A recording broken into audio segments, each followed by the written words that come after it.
Guys, mamasyal muna tayo dito sa labasan. Ayan oh. Ayan. Diba? Ganyan pala guys oh. Yan yung laya na yan oh. Ng mga damo. Ginsprayhan lang. Ayan oh. Diba?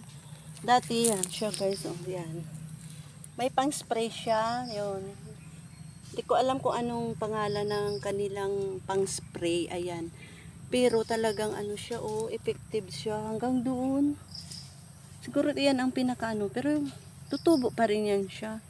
Ilang buwan o ilang, kaya mo, hanggang doon, oh. Diba? Nakita ko kasi yung pag-spray nila, pero hindi ko alam ano ang ginamit nila pang spray dito. Ayan, oh. Para siya ay, ano, gumanda. Ayan, oh. Diba? Mga 3 days o 4 days pa lang yan siya na spray. Hindi ko alam, itanong natin sa mga ano dito na mahahadla. Kasi nakita ko talaga yung pagbumba. Tawag pang ano ba sa mga pesticide na ganun. May panghalaman pala ganun guys. Akala ko sa mga pistil lang, mayroon pala sa damo. Kung gusto mo na ganito ang kanyang kalalabasan.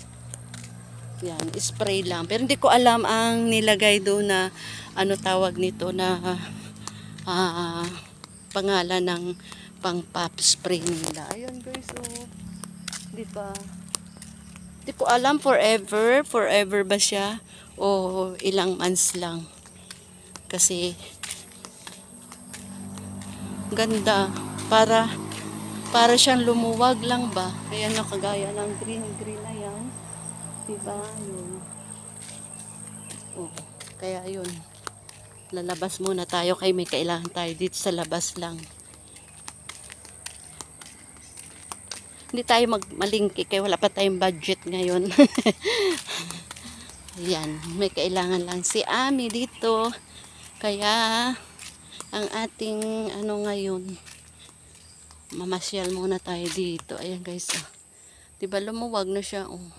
Kaya sana ma-improve ulit to para makadaan ang tricycle. Pero ang single hanggang dun sa bahay pwede na. Pero yung mga sasakyan na mga 4 wheels or tricycle, hanggang doon lang siya sa may ano tawag nito?